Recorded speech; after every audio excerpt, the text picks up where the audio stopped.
nurse who did her best caring for everyone in our small town. My parents stressed with me that if you were going to do anything, it needed to be done right or not done at all. I later joined the Marine Corps, where additional values were instilled. Values like honor, courage, and commitment. The motto of the Marine Corps, Semper Fi, which means always faithful. The best part of Trajan Wealth, our 100-plus employees who also embrace the exact same values. If your current financial advisor is more interested in selling you something or is more loyal to their own financial gain than yours, give us a call for a second opinion. We would be honored to hear from you. Call Trajan today, 256-208-9000. That's 256-208-9000. Advisory services offered through Trajan Wealth LLC, an SEC-registered investment advisor. Tom Abraham here for my friends at Your Home Window Company. When it comes to replacement windows, exterior doors, or new window screens, Your Home Window is the answer anywhere in Huntsville, Athens, Decatur, or Hartselle. Your Home Window windows and doors are made here in the USA and come with a lifetime warranty. When replacing those old windows or doors, Your Home Window has the solution for you. In-home estimates are always free and financing is available. Learn more at yourhomewindow.com and see clearly with Your Home Window. Visit yourhomewindow.com to make an appointment today. Let's talk about the X's and O's of family entertainment. Every parent in Alabama knows the importance of being able to draw up an activity that'll get you out of the house for a couple of hours. But it needs to be affordable. It needs to be family-friendly. Above all, it needs to be fun.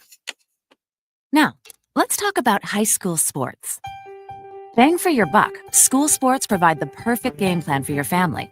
You'll enjoy all of the drama and excitement competitive sports offer. You'll be supporting the future leaders of our community in a meaningful way.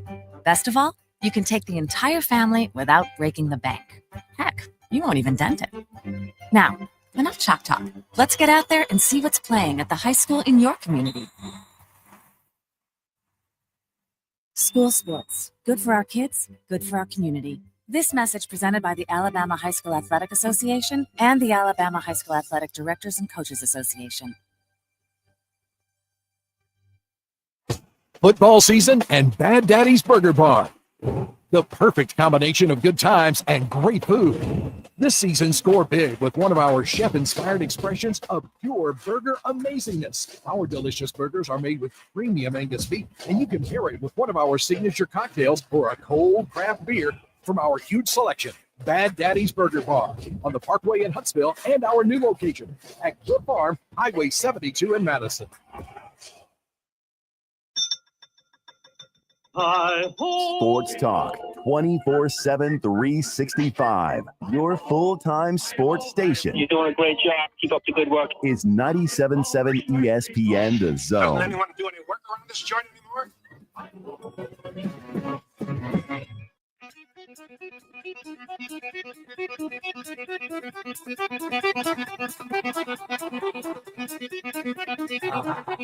Welcome to Talkin' Ball with Scott Theisen and Drew DeArmond. Call into the Neighbors Wealth Management Hotline now, 256-576-4977. That's 256-576-4977. Now, here's Scott and Drew.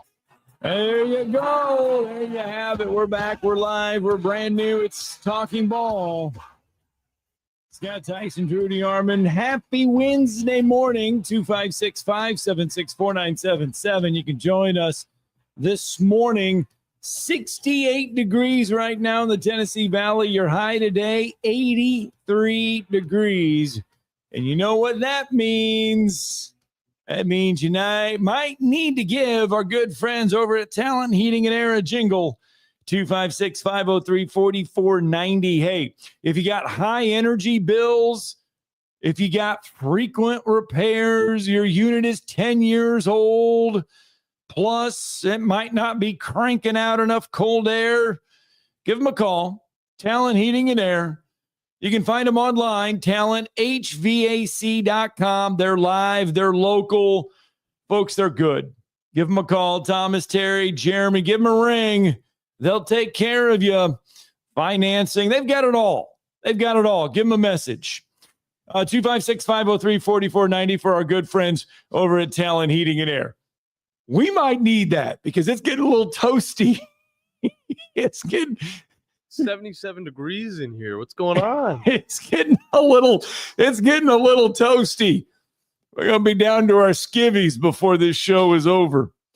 256-576-4977. You can join the program this morning. We'll get you caught up on some college football news and notes, Major League Baseball.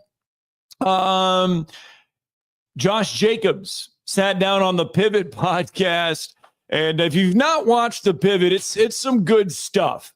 And Josh Jacobs recalled an encounter with Nick Saban in an Ole Miss game that nearly led him to going into the transfer portal. We'll let you hear from that.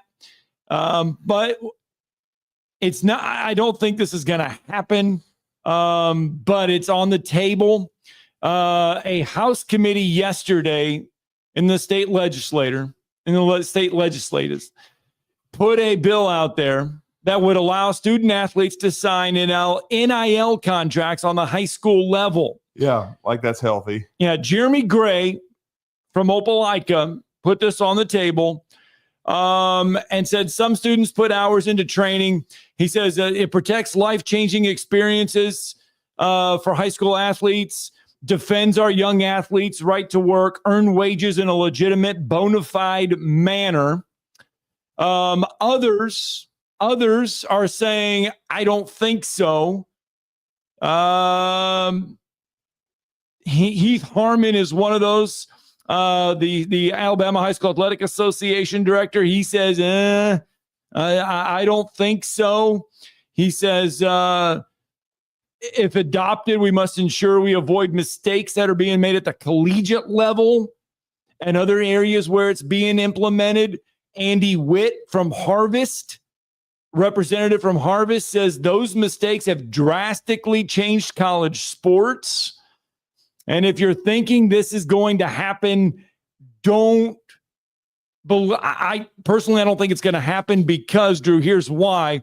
It did not receive a vote yesterday. Yeah. Okay. It was tabled. There's only 4 days left in the legislative session. Right. 4 days. Lawmakers would have to move fast to get this through both chambers.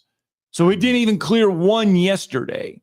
They've only got 4 days left, but it was brought up to pay high school athletes. Yeah, and I've never been in favor of that. I've been in favor of compensation for the collegiate athlete. And again, I think it needs guardrails.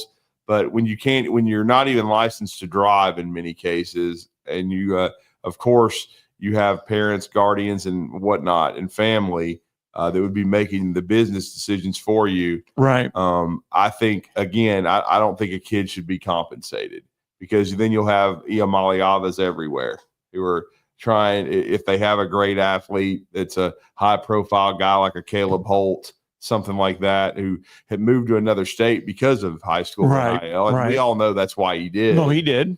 Then there's only, and Caleb Holtz don't grow on trees. I mean, you don't see them every day. And so, but again, then you have sticky situations like that. And so if high school athletes are going to, have the ability to be compensated, then I think, there should be some big time guardrails put on that. But what you're going to have, and see, we just talked about this on the show yesterday, but I'm trying to crack down on, and investigate recruiting in high school. If you can pay it, look, it's not going to be NIL if you vote that in for high school kids. It'll be pay for play. There'll be kids moving all over the state to more affluent school systems because they're being paid by boosters to play at high schools.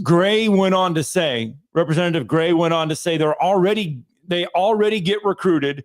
I'm more of a person that believes in getting my money on top of the table rather than under the table. And I understand what he's saying, but again, if they were going to do that, there would have to be some stipulations into it, because there's people with deep enough pockets that, that they could pay a kid hundreds of thousands of dollars just to, play high school athletics. And then you'll have, the situation of the kid that I think he's been to as many schools as Jaden Rashada. I don't give a damn what his name is, but I just call him Sac State because that's where he is now. That's where he's at now, yes. Jaden Rashada. But I mean, sad Sac State. But I mean, I think that kid. I'm talking about the QB from California who he was getting. The one that went to Boise. Yeah, well, he's not even there now because Right, he couldn't win the right. job at Boise. He sucked so bad. Last I heard, I think he's at UTEP. But I mean, he just he went to USC, never played. Then he went to Boise, lost the job, and then I think he's at somewhere like UTEP now. But he was a 5-star, and he was driving around in a Charger. Malachi Nelson. Malachi Nelson. It started with an M. Yeah, he just. He was driving a sports car and then bought his mom like a $3,000 purse. Probably didn't even show up to practice half the time. I mean, whatever. I mean, to me, look, I understand that everything's a business now, but doesn't need to be a business in high school. No, it doesn't. And it's interesting because I was reading Kirk Bowles' column yesterday. Our good friend Kirk Bowles, now of the Houston Chronicle, and Texas's payroll, like we've been talking about, the Kentucky Wildcats spending $20 million on a basketball roster.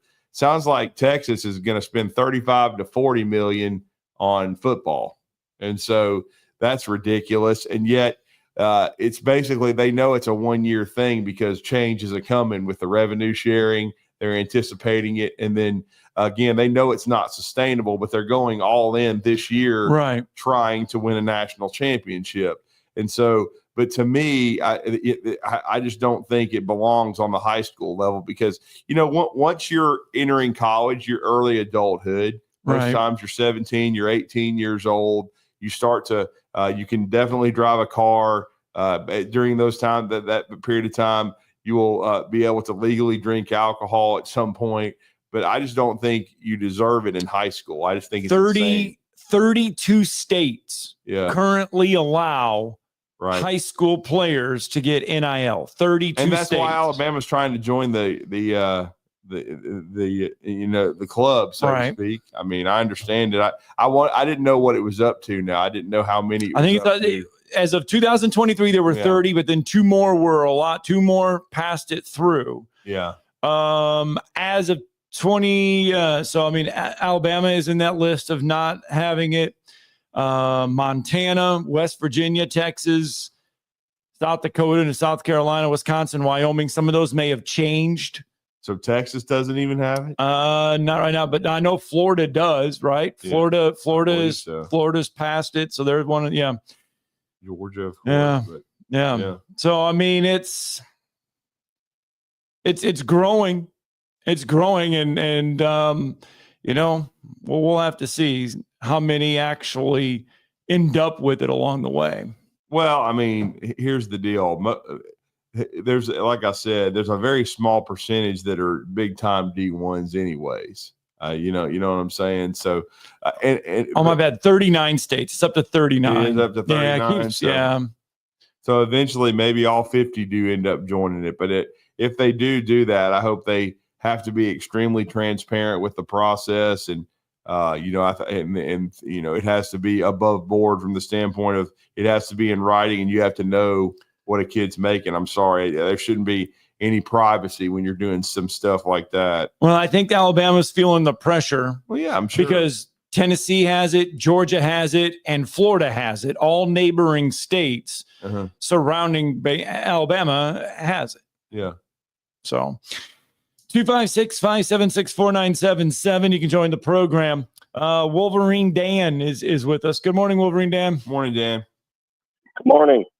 Well, I'm in a, how do I say it, home improvement store. And my God, fellas, a bag of fertilizer, 13 would cost you like maybe $8. Now it's like almost 3 times that.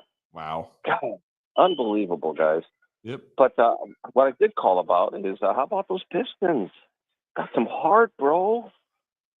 Yeah, they get a win last night against got New York. 3-point win to stay alive. They lead the series now 3-2, 106-103, the win last night in Game 5. Well, it should have been 2. They should be 2-2 because that was a travesty. You saw that. That was a foul. A 3-pointer the game before, a Cunningham in the corner. We all know that. And so did the ref. The ref admitted it. I told that to Tom. I said, listen, I said the Detroit Lions get hosed all the time. The Pistons, every Detroit sport gets hosed. For some reason, the refs got it out for us. Because the Lions had multiple calls against them. They were totally wrong. Remember Megatron in the end zone in Chicago where he caught the ball, came down with it, and they said he didn't? Yeah. Yeah. Well, there you go, fellas. They're out for us, okay? They don't want us to win nothing, okay? You know how that is. Well, the Knicks, though, it's good to see the Pistons. I mean, there's been a lot of progress, a lot of energy brought back, going back to 2004. Bringing back the intro music, bringing back the feeling there of the old Palace, bringing back the energy. So it's been good to see a resurgence from Detroit. Yeah, they've made getting in from the play-in tournament to this, and they got to win the next two. I mean, they're down 3-2, but definite progress made by Detroit, and they've hopefully it'll continue because, like we said, I mean, Detroit has a lot of good history in the NBA, and I think their last championship was 2004 under the great Larry Brown. But again, it's been a long rebuild, but maybe they're finally trying to get over the hump. You remember Monty Ellis couldn't coach the superstars in Phoenix, so he gets exiled and goes to Detroit and help turn them around. Just goes to show you that maybe the little superstar teams aren't always the greatest. Well, in my closing, washers. In my closing, listen, fella, I think the Pistons, this might be bad boy 2, maybe. What do you think? Well, we'll see. They're definitely bringing some physicality back to the game, making Ladum cry. Yeah, I like the way the officials are letting them play a little bit this postseason. They're at least making them earn it. Well, I'm just watching this meltdown. I heard about it last night. I haven't seen it yet. Where Milwaukee and Indiana, where the Bucks blew a 7-point lead with 35 seconds to go to be eliminated from the playoffs. And then Tyrese Halliburton's dad comes on the court and talks to Giannis. Yeah. All right. Well, fellas, I'll let you go. More high school NIL right there. Thanks, Wolverine Dan. Yeah. See, here you go. I'm sure you probably did that. There's Halliburton. And then they have to settle for a half-court shot, and obviously it does not. Well, I mean, look, Giannis is a great player, but he couldn't guard a lamppost there. He let the guy take him straight to the rim. I mean, that's just absolutely gag city. All right, let's get one more phone call in. Let's get in Mark from Spring Hill real fast. Good morning, Mark. Morning, guys. Hey, let me tell you what's going to shut down the high school NIL. I used to serve on these committees. It used to be called, it doesn't matter what you used to call it. Advanced Ed is your accreditation. All it's going to take is one of these high schools not to get accredited, one of the more affluent ones. Right. And that's something I'm sure some of these idiots are not thinking of, because they're not going to bow down to NIL, that affiliation. And then you got the other thing I want to mention, Lamont Russell, a good friend of mine. I played football with him at Aniana. He was a senior. I was a freshman. And in Alabama, anybody who doesn't think NIL has not been around a while, talk to Lamont. Y'all know Lamont Russell by chance? Yes, I know Lamont. So I'm not going to go into details, but Lamont's a great guy, but I'm not talking about $100 handshakes at Legion Field. So I'm talking, vehicles, etc. So things have been going on for a while. And so we've had more of the under the table in college football. And it's almost like if you turn a cruise ship too fast, people get sick, right? Right. Well, that's what we've done. We've turned it so fast that, it's turning into something that, I'm not so sure you can get it back anywhere near the way it was, 5 years ago. No. So that's my. You're not going to. Yeah. Thank you, guys. Thanks. All right, thanks. Yeah, trust me, it's been going on. It's been going on in high school, not just NIL in college. I mean, you're right. It's going on in high school. Why do you see kids moving all over the state? We talked about it yesterday. They're not doing it for free. I mean, they, as you say, they've always wanted to grow up to be a Yeah, I'm just Gulf throwing Shores it out Dolphins. there. A Spartan or a Bulldog or a whatever. Yeah. Well, yeah. I mean, we were just talking about what was made public for that Gulf Yes. Shores was doing a couple years ago. Dolphins. Yeah. I Yeah. mean, and that was made public by reporting out of Mobile. I mean, that's what we're saying. Baghdad Bob about to blow up again. And Bob is getting a little squelchy. Oh, here we go. But you know what? I don't know. I don't think it's my headphones, but every Yeah. time I move, Baghdad Bob is getting squelchy on Yeah, me. we were warning John about Baghdad Bob yesterday. It could be the fact that it's like 500 degrees in here. Well, it is a little hotter today. I mean, It is a Waiting little for him to warm. say something about it too, because it is warm out here. Are we having more AC problems? It's 76 or 77 degrees in here. Why? I mean, AC set for 67. All right, that's all I'm okay. saying. So in other words, we're having AC problems. Yes, we're having here. something. And with the door Yeah. closed in here, My bad. get a little I shut the door. You know, you get a little stuffy in here. It's not, you didn't know. We didn't know. You know, Get a little, we got to get a break in here, though. I'll tell you that. We'll figure it out when we return. Talking Ball 97.7 ESPN, The Zone.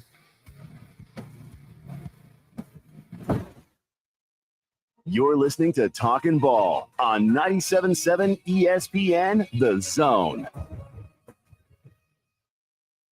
It has been an easy ride in so far. No wrecks, no stalls, no traffic signal problems. Well, we do have a wreck now. Prosperity Drive and Liberty Hill Road. That one is coming in as an injury time. Other than that, we're clear this morning. You be careful on your ride in. Expert heart care backed by advanced technology.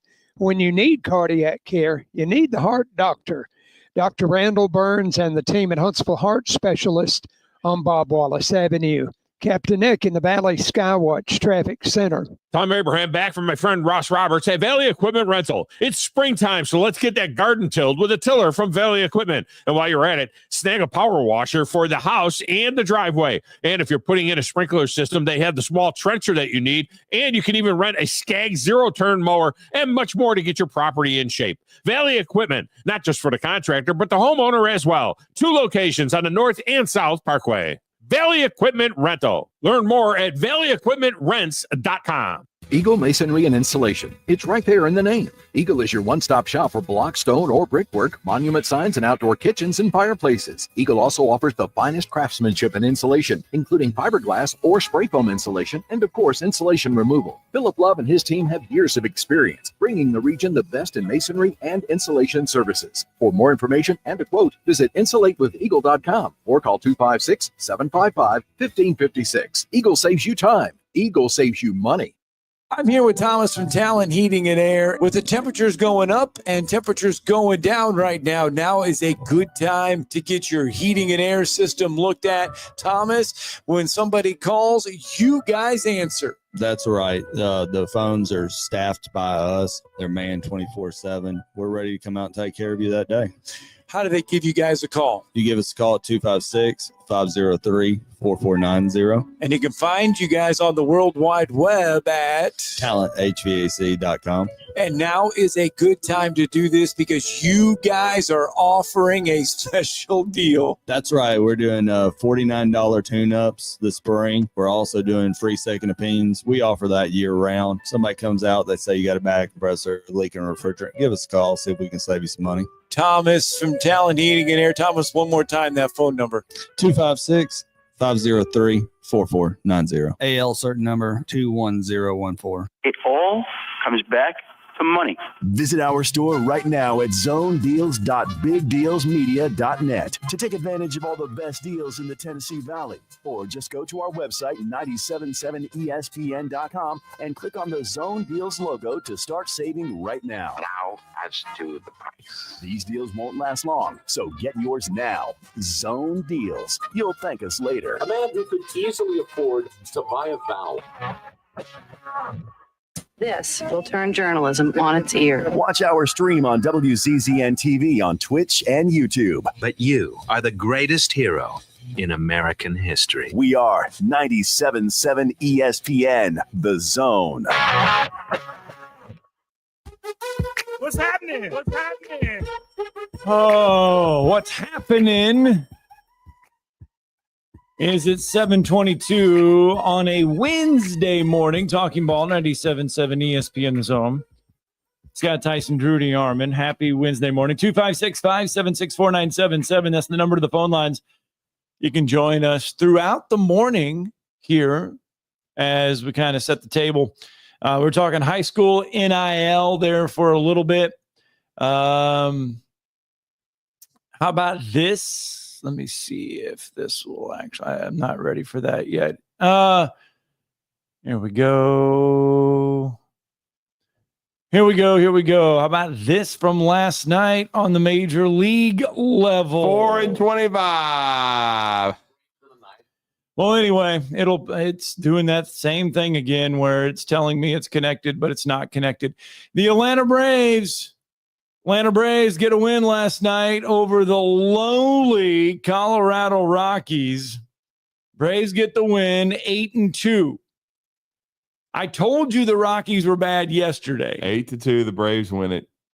Yeah, so they're going for 500 today against the Sad Sack Rocks. So remember how bad, because you asked me yesterday if this was a White Sox level bad. Well, White Sox going into yesterday were 7-22, so they're still bad. Last year, the White Sox were epic bad last year, okay? Yeah. The Rockies fell to now 21 games under 500 after the first 29 games.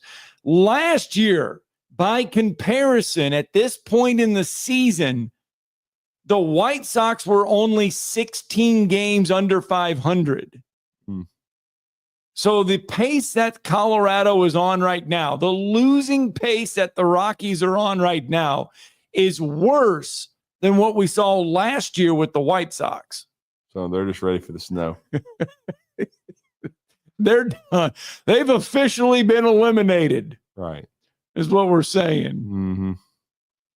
Without officially being eliminated. They have a 13% winning percentage this year. They're 15.5 games out of first. So there you go. As you mentioned, the Atlanta Braves, a win today would put them at the 500 mark, 15-15 on the season. They're 8-2 in their last 10, and they've won 2 straight. So there you go. And their run differential now is plus. They're actually +2 in run differential. Oh, they're swinging the bats much better, and I guess they've won 9 out of 11 now. Yep. And so they're playing much better baseball, and they should get Acuna back sometime next month. So their offense has definitely come around, and pitching staff has been rounding into form. So, they were off to a horrendous start, but they played a really tough schedule, and we'll see how far they've come, because I believe they're returning home to play the Dodgers after this next series, this getaway game this afternoon against the Rocks. Let's double check that to make sure. I believe you are right. Yes. So they return home to play against the Evil Empire and see how far they've come against the $300 and whatever million payroll Dodgers. Oh yeah, because I think the Dodgers were coming off a series against Miami, I think it was. Yeah. And the payroll difference was literally $200 and some million between the two franchises, between what Miami is spending this year and what the Dodgers are spending. It was roughly $270 million difference between the two franchises. Well, it'll be on a much smaller scale. That'll be the difference between Texas and everybody else in college football this year. So better hope they win it. They're going all in. They're going to be Ohio State this year, except I think they're going to be spending probably 10 to 15 million more than Ohio State did. So we'll see if they get the return on their investment there over in Austin, Texas. Well, you never know. Mm-hmm. And I was reading that, and this is what I expected. Right. Arch Manning, of course, is the highest paid guy, but he's not taking a dime from the school or their collective. He's everything's been outside corporation stuff, and then he's opted out of being on the cover of the EA college football. Yes, he did. And I'll be honest with you, Mannings have never really. There's been a lot of mock drafts that have him number 1 overall pick after being a redshirt sophomore, because that's what he'll be this year. And I honestly would be surprised if he leaves early. I don't think he will. The earliest would be as a redshirt junior. Right. I think he would at least spend 4 years in college. Mannings have always done that, but it may be 3 years, man. I wouldn't be shocked. I mean, they don't need the money, and Archie, Eli, Peyton, Cooper, his father, they've always understood. And I don't know why. Now, of course, Vegas has him as a plus 200 to be the number 1 overall pick in the 2026 NFL draft. Well, and so in a lot of ways, it's because the family was affluent and didn't need money. But now you have NIL. Right. I wish other families would understand and see the way they handle it. Like, it's so many people treat it as a detriment. Like, oh, you can't stay in college, man. You got to get to the NFL, because if you're supposed to be a first round pick, you got to get there as fast as you can. You need to develop in college, man, and give yourself time to mature emotionally and professionally. I mean, to be honest with you, Shedeur Sanders probably could have stood another year of college, and probably to get away from his dad. I mean, you need to humble yourself. You need to develop. You need to, and playing more football is not a bad thing. Right. I mean, because again, in the NFL, you're trying to get to the second and third contract.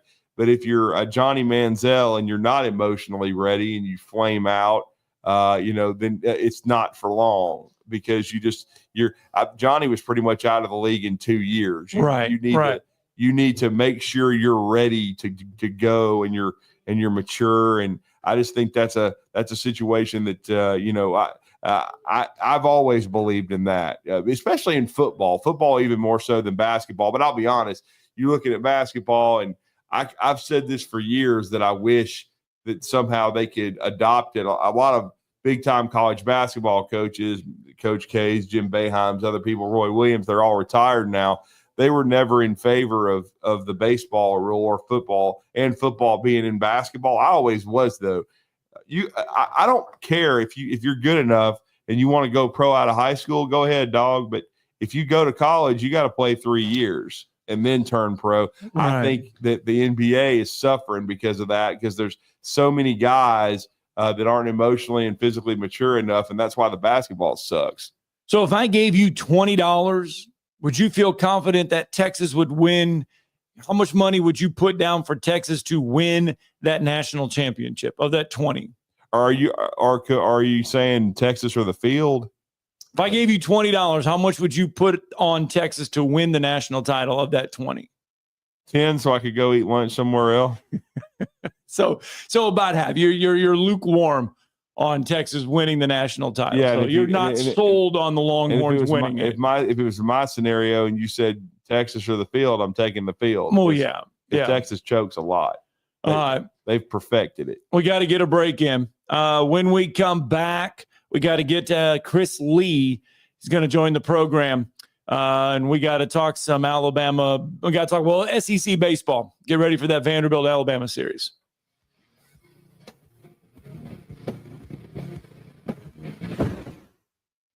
You're listening to Talkin' Ball on 97.7 ESPN, The Zone.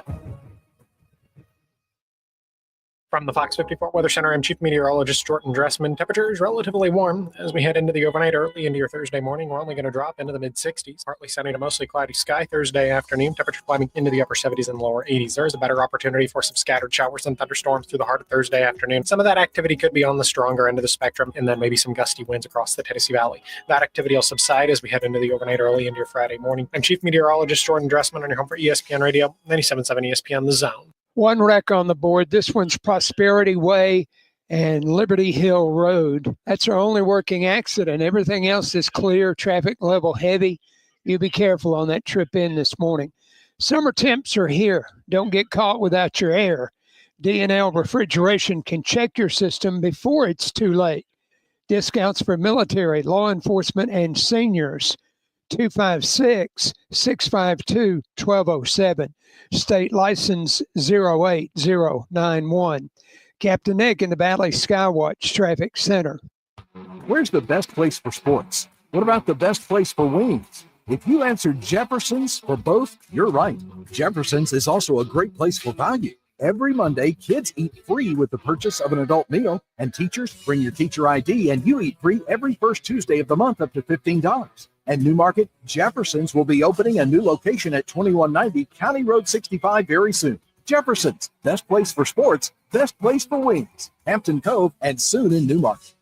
Hi, my name is Dan Aldridge. I'm here to let you know about the Aldridge Law Firm and the soon-to-be-announced Legal Town Center. I've been practicing law in Alabama since 1984, and I also practice in Tennessee. And I'm from North Alabama, and I'm here to represent you and take care of your legal needs.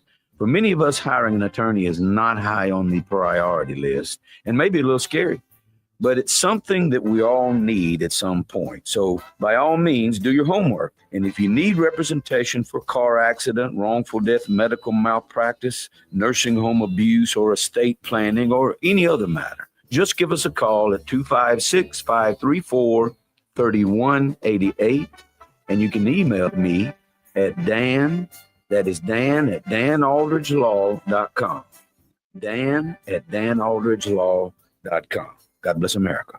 No representation is made that the quality of legal services to be performed is greater than the quality of legal services performed by other lawyers. Tom Abraham here for my friends at Your Home Window Company. When it comes to replacement windows, exterior doors, or new window screens, Your Home Window is the answer anywhere in Huntsville, Athens, Decatur, or Hartselle. Your Home Window windows and doors are made here in the USA and come with a lifetime warranty. When replacing those old windows or doors, Your Home Window has the solution for you. In-home estimates are always free and financing is available. Learn more at yourhomewindow.com and see clearly with Your Home Window. Visit yourhomewindow.com to make an appointment today. Specializing in simple and affordable rentals, McCurry Van and Car Rental can make sure you have just the right vehicle for your next family vacation, weekend getaway, or if you just need transportation while your vehicle is being repaired. McCurry carries Ford Transit vans and Mercedes Sprinter vans, trucks and work vans, and more. And they offer discounted rental rates for long-term rentals. Now with 4 locations: Athens, Muscle Shoals, Coleman, and Huntsville. Log on McCurryRentals.com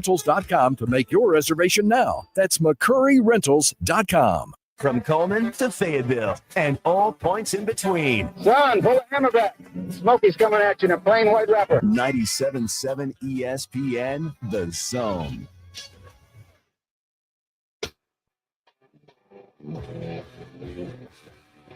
We delved into it a little bit yesterday,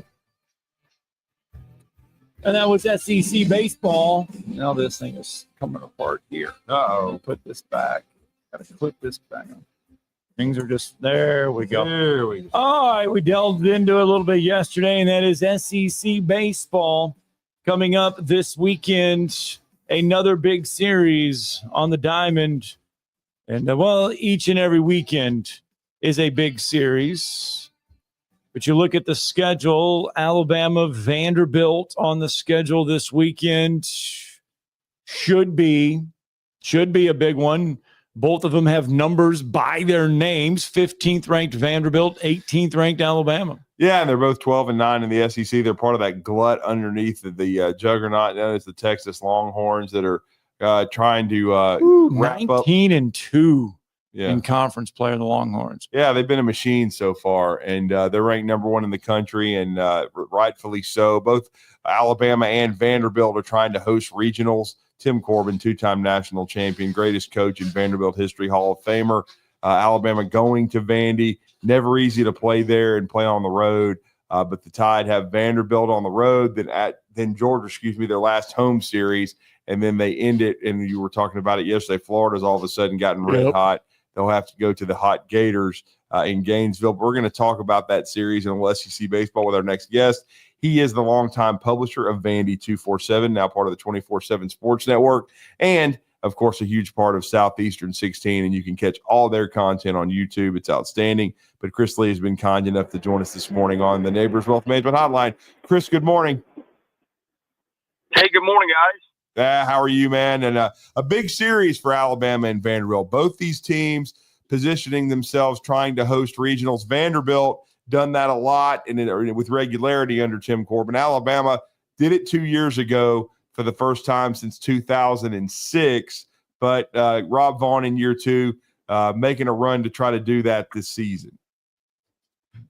Yeah, both teams are not only positioning themselves to host regionals. I would say both can still be national seeds, particularly Vanderbilt, which I think is RPI 3. I think 4. I think when Auburn won last night, Auburn edged ahead of Vanderbilt. But the KPI, which for whatever reason nobody talks about, that's the baseball's version of strength of resume. That's the thing that the NCAA selection committee uses. Vanderbilt is 2 in that right now.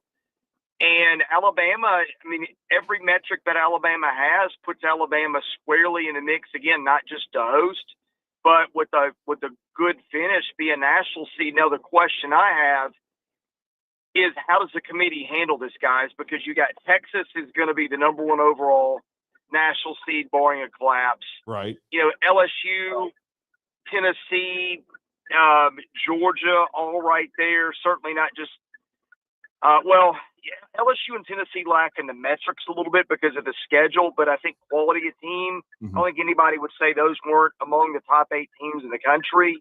You can probably say the same thing about Georgia, you know, depending on what you think about their pitching day to day.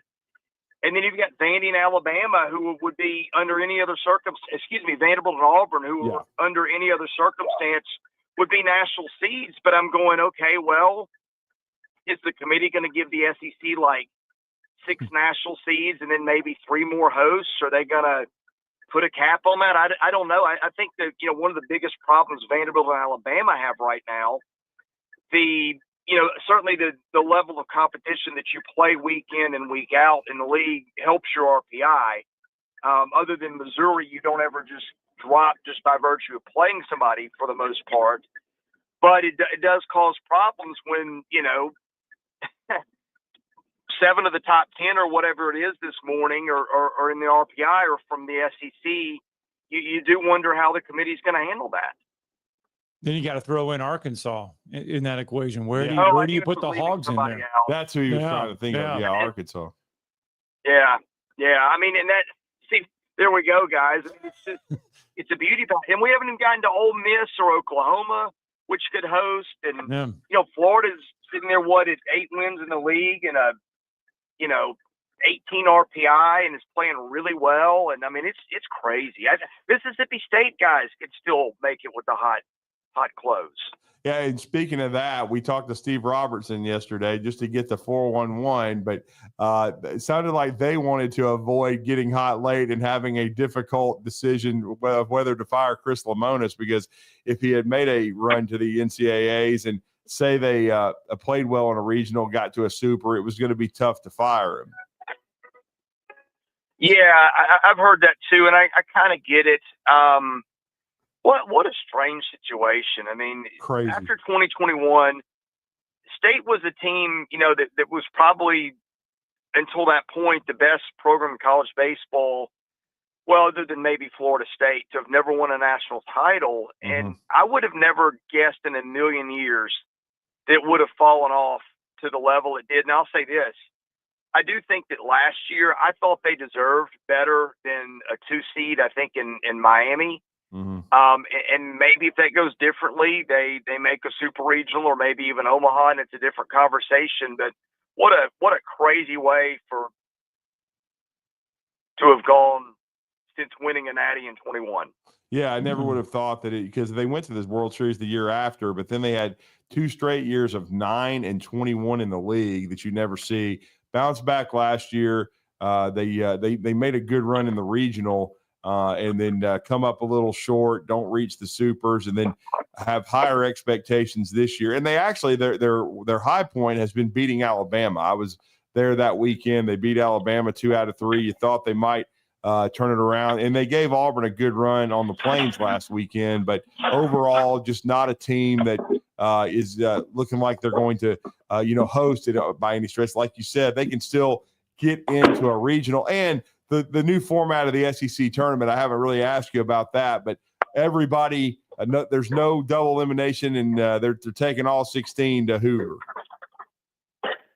Yeah, I mean, there's a little bit of a that'll miss it. I always thought that the double elimination, brought in some strategy and some interesting stuff, and how are you going to do your pitching and everything. But on the other hand, what you're playing for is that next tournament. Right. And, I don't – it's kind of put coaches in a bad spot, right? Like you don't want to play not to win. Mm-hmm. Right. But at the same time, you don't want to cost yourself the next week. I think that the way it is gone, I think this format is going to be better for the league, Mm-hmm. and particularly this year. I guess ask me again in 3 weeks.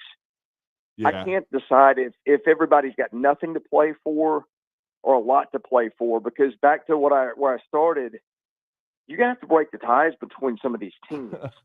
And, sometimes you're going to have to choose between, well, this team's metrics are better, but I think that at the same time, this other team with lesser metrics is better. And maybe the tournament is used as a tiebreaker for national seeds and hosts within the league. I don't know how the committee is going to do it, but at the same time, just about everybody there, other than maybe Mississippi State or Florida, is going to have their fate sealed, barring somebody collapsing. So I think that's an interesting storyline too, is just what's it going to mean once we get there? Yeah. Well, and if you're one of the bottom seeds, and we talk about how tough it is on the basketball side to win 5 games in 5 days. On the baseball side, you're going to have to win 5 games in 5 days. You're going to go Tuesday, Wednesday, Thursday, Friday, Saturday, Sunday to have to do this. That's a gauntlet.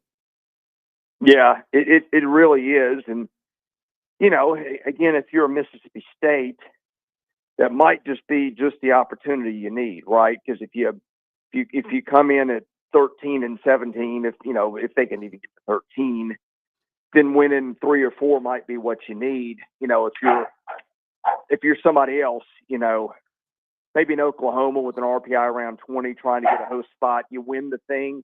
Maybe that's the thing that puts you over. It all depends on how the committee is going to value that. Well, and now we're talking. Give us your thoughts on this Vanderbilt-Alabama matchup. I know Vanderbilt at times has struggled offensively, but they always seem to have really good pitching. But Alabama has had to kind of revamp their rotation. Zane Adams hit a wall a few weeks ago, but seems to have found himself back in his Sunday spot where he pitched most of last year. His last 2 weeks have been really good coming out of Sunday. They've had, of course, Riley Quick Saturday all year. Tyler Fay has kind of become the Friday guy, but he's more of a 3 or 4 inning pitcher. What's the strength of this Vanderbilt team under Tim Corbin this year? I think for Vandy, the pitching depth, and I think I've never seen Vanderbilt fans be more down on a team that I thought was pretty good than they are. And I get it. Offense is kind of the name of the game, and they struggle there at times. But right. And the other thing that Vanderbilt has always had is that David Price or the Carson Fulmer or somebody who's just a dude on Friday nights, Kyle Wright, closer to your backyard. Yeah. They don't really have that guy other than maybe the Sunday guy who's Connor Fennell, who looks like he's 12 years old. Yeah. And is dealing in the 70s and 80s a lot of the time. Wow. And by the way, he's got a higher strikeout rate than anybody in the league, including Liam Doyle. Oh, wow. And they've never had a guy like him. I mean, it's crazy to watch him. He's a kid who came in from Dayton, and he's probably their ace right now. He struck out 13 guys at Ole Miss. They got a 7-inning run rule win. He went the distance and got SEC Pitcher of the Week. So this team is really constructed more with about 15 guys who are really good pitchers. And I think if you just want to make it an arbitrary 15, I think 10 to 15, and maybe 4 to 15, they might be better than anybody in the league. But at the top, they're not as good as they've been. J.D. Thompson has been uneven. He doesn't, have the gear to 98, 99 that a lot of the other aces in the league have, and I think that costs him at times. Cody Boker has been good in the 2 role at times, and then at times he's not been. And I think maybe the league is catching up with him a little bit. He's pitched at Georgetown, and he's got good stuff, but maybe there's a book out on him. But it's a weird team because fans are up in arms about they don't hit a lot of home runs, although they've hit more lately. They make sometimes some odd lineup decisions and base running decisions.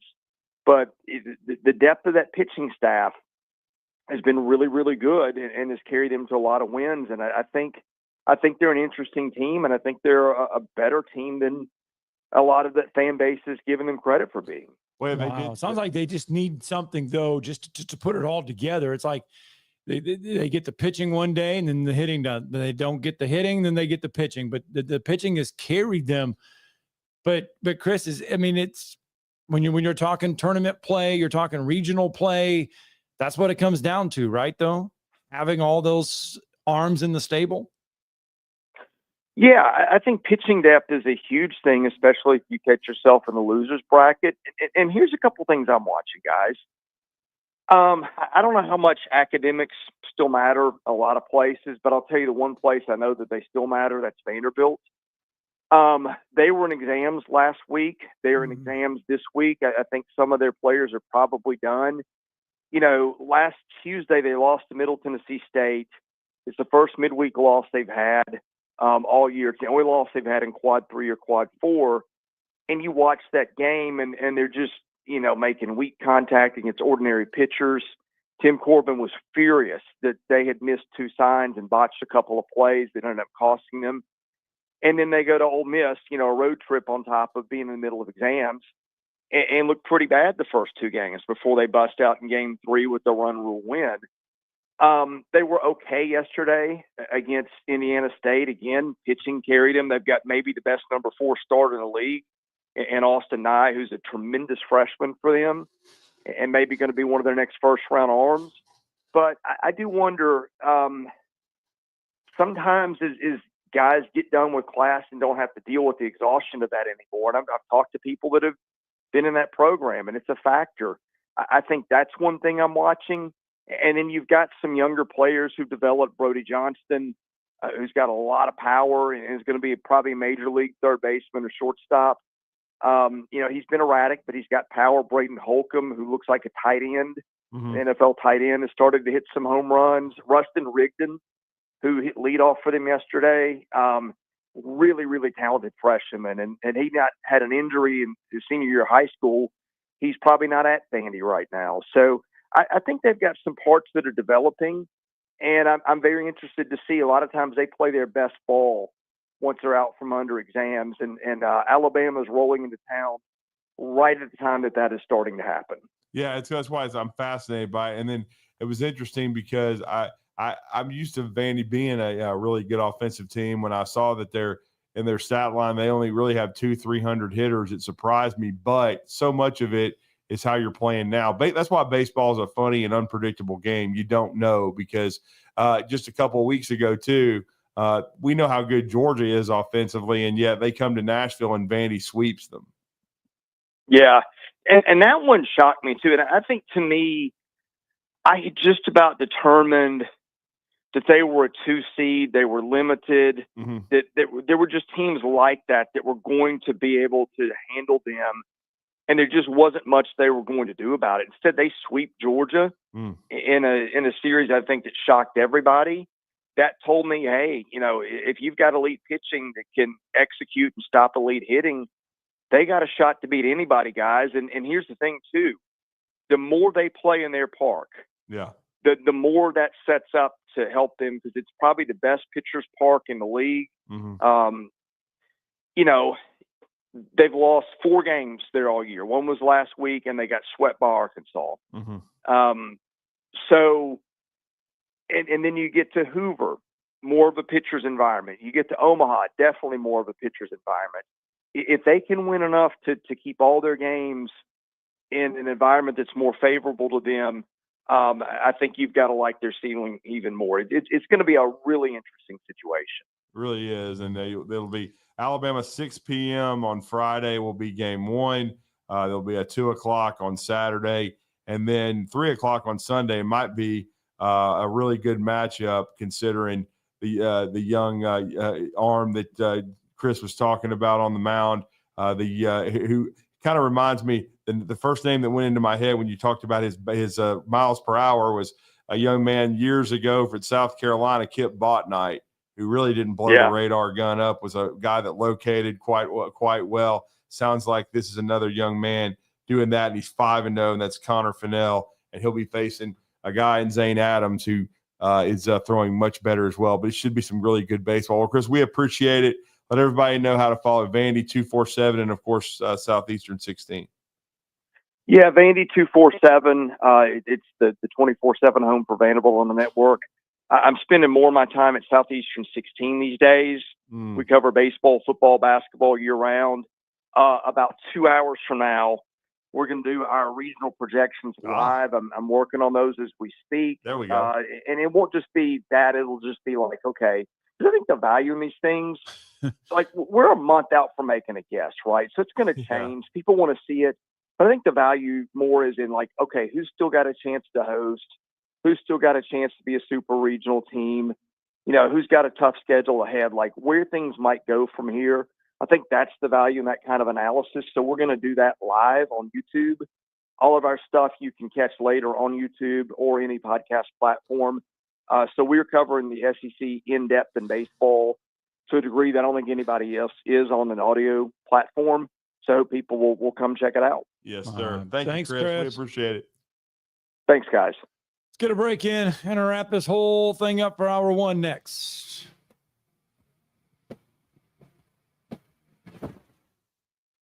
You're listening to Talkin' Ball on 97.7 ESPN, The Zone. Mike Rowe here with a quick question. Have you noticed cracks in your drywall, chimney, or exterior walls? I hope not, because if you have, they could be indications that you've got a much bigger problem with your foundation. That's where AFS comes in, a groundworks company. They can honestly assess your situation and create a plan to stabilize your foundation. Schedule your free inspection at afsrepair.com/row. And while you're there, check out my latest dirty job. It's a good one. Licensed in all states where work is performed. See website for details. You don't have to go somewhere else just so you can go somewhere new.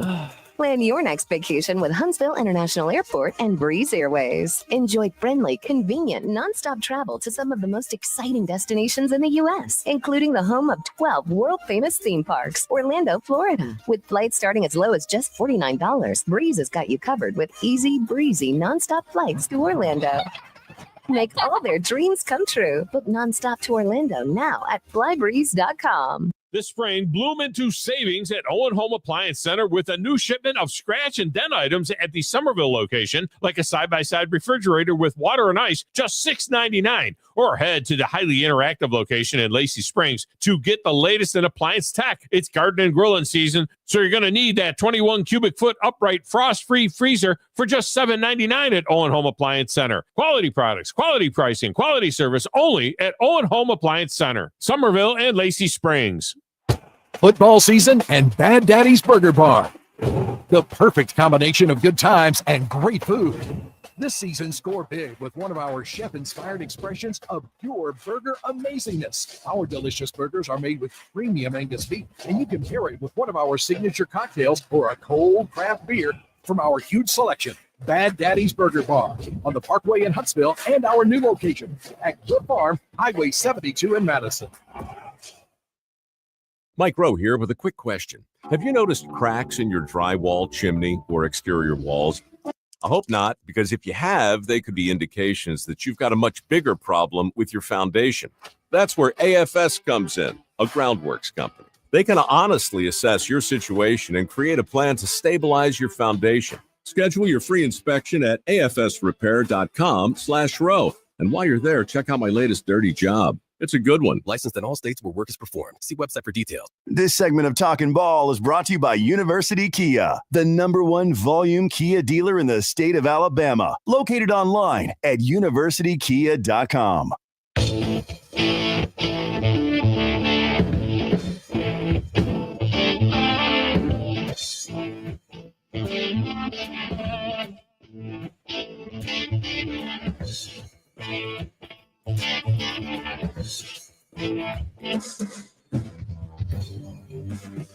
Oh, welcome back. Hour one just about done. Hour two, Alex Scarborough going to join us at the top of the hour, talk a little Alabama football there. And oh, my bad. We got a boy Brandon waiting to join us. Yeah, let's go out to the phone lines. Thanks for holding, brother. What's up? Well, I've just been taking a long ride down the road. So Gotcha. we got a date next Wednesday in Mountain Park with the Area 14 runner-up. Uh-oh. Spring Garden won 2 games last night, total of 31-1. Nice. Avery Stewart tore it up. My man, she tore it up on the mound. Lily McCain hit a home run. It was a really great game to be a part of last night. So we're looking forward to that situation over at Sand Mountain Park next week. Well, congrats to the ladies, and it's a great place to play softball over there. Man, I'm telling you, it's amazing watching them, how, they got so many players that, like Rick said, we're not going to practice basketball during volleyball. And they have to shake the rust off to get into the mid-season form. Right. And it took a little while. It did. And y'all were talking about paying the kids in high school. Yeah. Come on, man. You got Shannon Sharp out here wanting to pay $25,000 a cheek. At least let these kids make some money. Yeah, we'll have to. Yeah. And then Scott was telling me about pet kangaroos. Yeah, we'll talk about that in hour number 2. We got a story that's hard to Shannon believe. Sharp wants to pet something, and it ain't a kangaroo. Yeah. Shannon Sharp is in a world of trouble. Yeah. Yeah. Thanks for the phone call, Brandon. Yeah, Shannon Sharp in a world of trouble. Alex Scarborough is going to be in hour 2. We'll talk kangaroos in hour number 2. Only in Alabama. Wow. Only in Alabama.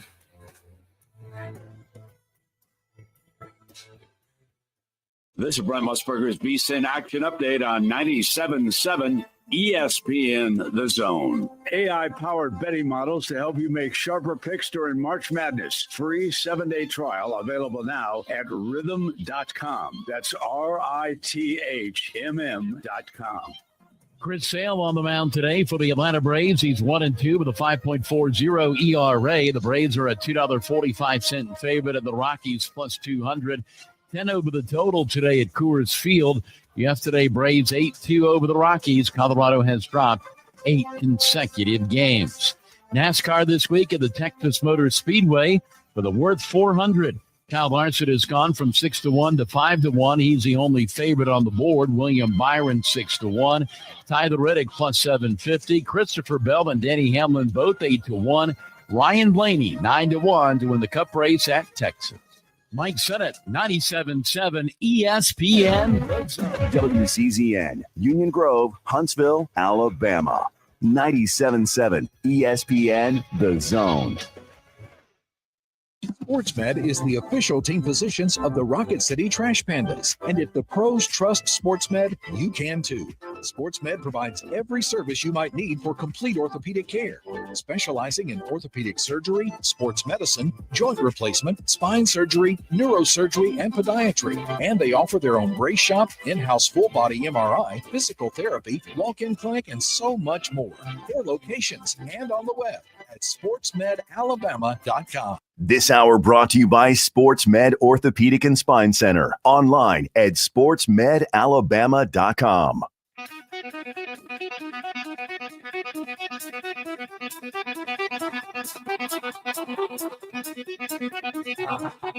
Welcome to Talkin' Ball with Scott Tyson and Drew DeArmond. Call into the Neighbors Wealth Management Hotline now, 256-576-4977. That's 256-576-4977. Now, here's Scott and Drew. SportsMed Orthopedic Surgery and Spine Center helping us kick off hour number 2, 256-881-5151. Give them a jingle.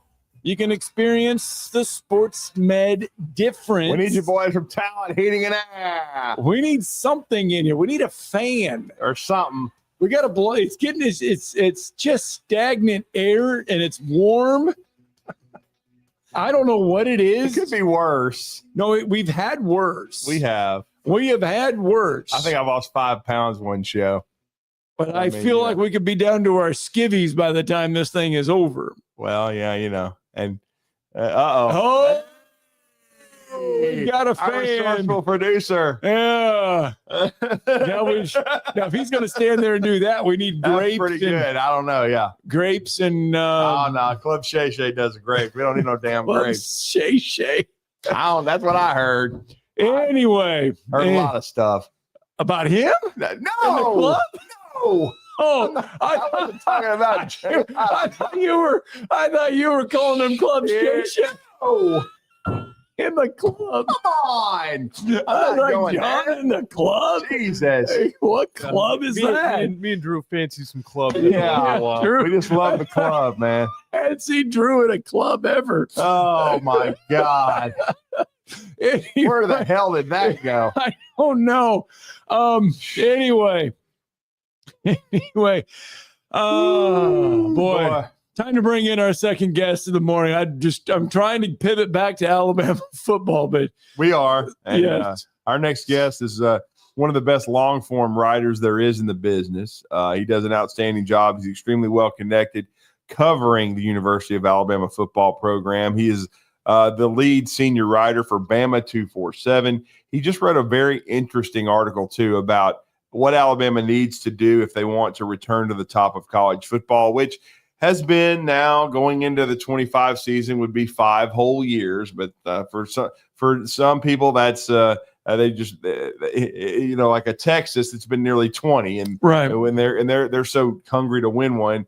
For Alabama and their fans, though, there's people talking about the fan base getting restless, but they were spoiled by Nick Saban. But if they want to get back to the top, he wrote a very interesting article about the defensive line, the recruiting, and the development. You and I, that's been a topic we've broached many times on the show. Right. And Yes. once I read this, I wanted to catch up with Alex Scarborough, and he's been kind enough to carve out a few minutes to join us and talk about that and some Alabama football this morning on this Wednesday on Talkin Ball on ESPN 97.7 The Zone. Alex, good morning. You're through, and Scott, how are you?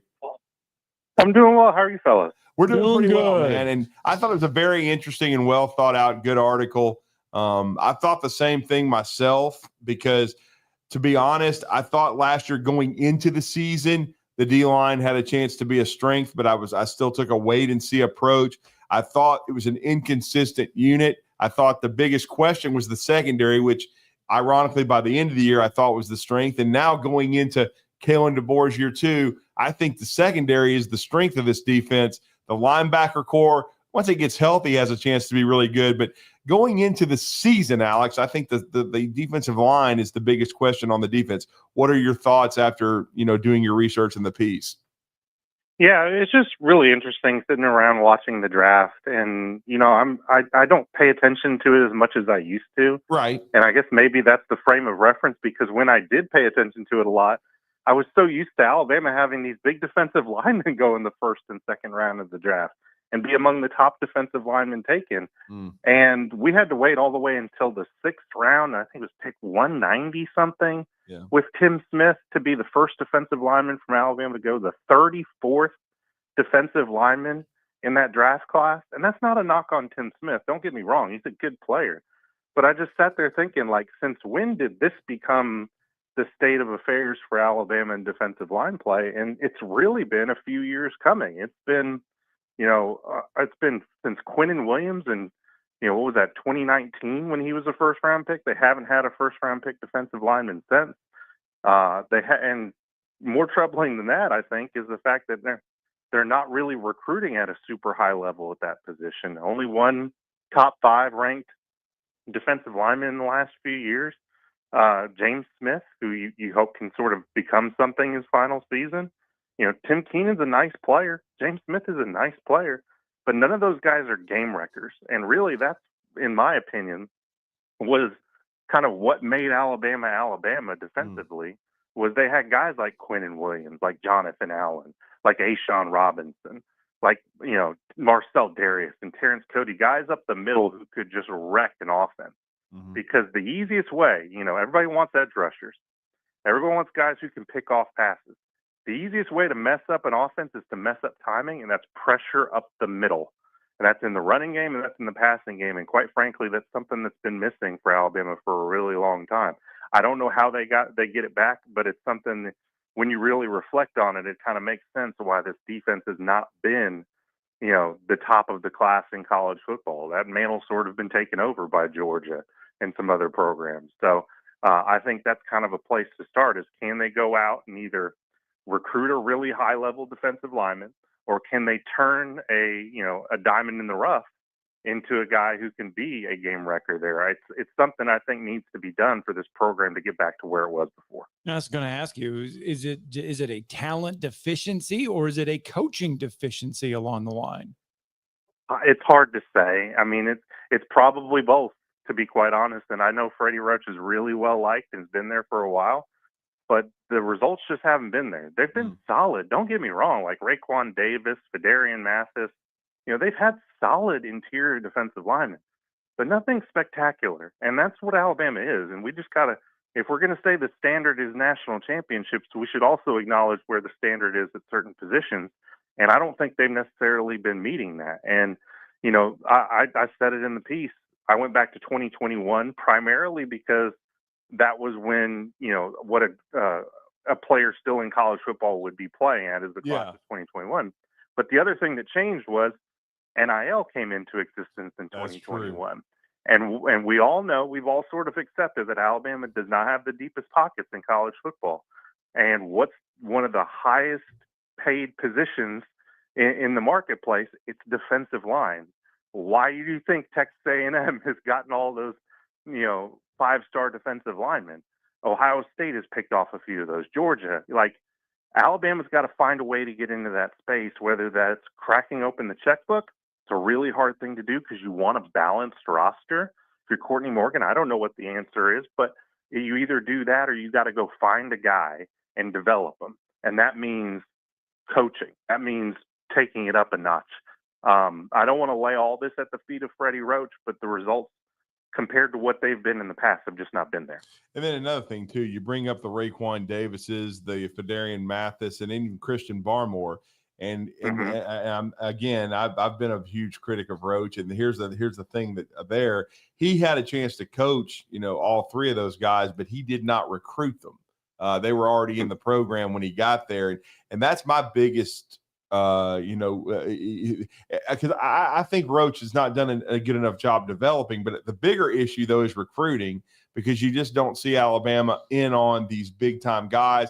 And then you look around the SEC and even around the state and look, I hate mock drafts, Alex, but they put them out every 15 minutes. Yeah. But you look at next year and you look at three guys that aren't at Alabama. Two of them are at Clemson. Tamarian Parker, Central Phoenix City, and then we know Peter Woods, Thompson High School, two Alabama. His parents both went to Alabama, and then Keldrick Falk, who is in the state at Auburn. But you put those three guys at Alabama, and we're probably having a different conversation. Absolutely, and I mean, there's no getting around that. I mean, people like Freddie for good reason, but when you're not producing the results, and the question is, there's a lot of things that go into the equation about what's your board, who do you have returning, how do they fit the scheme. Ultimately, I think some of that is periphery stuff, and if a guy's good enough to play, and you figure out a way to make it work. One of the most troubling parts about all this is they have recruited a really high-level defensive lineman in the last few years. Not an interior defensive lineman, but a guy who still plays with his hand in the dirt. Former 5-star guy. His name's Keon Keeley. He's done nothing. Yeah. Even when they get those guys, they haven't really hit on them like they have in the past. And again, I don't think this is necessarily strictly a Freddie Roach problem. I think part of it is if you go back to the final 5 to 6 years of Nick Saban's tenure, there was a 2016 to 2018 run where they did not recruit or sign a single top 10 defensive tackle. Right. Wow. So this goes back a long ways. Now, I think part of that is the fact of all the coaching staff turnover, all the turnover in the personnel department.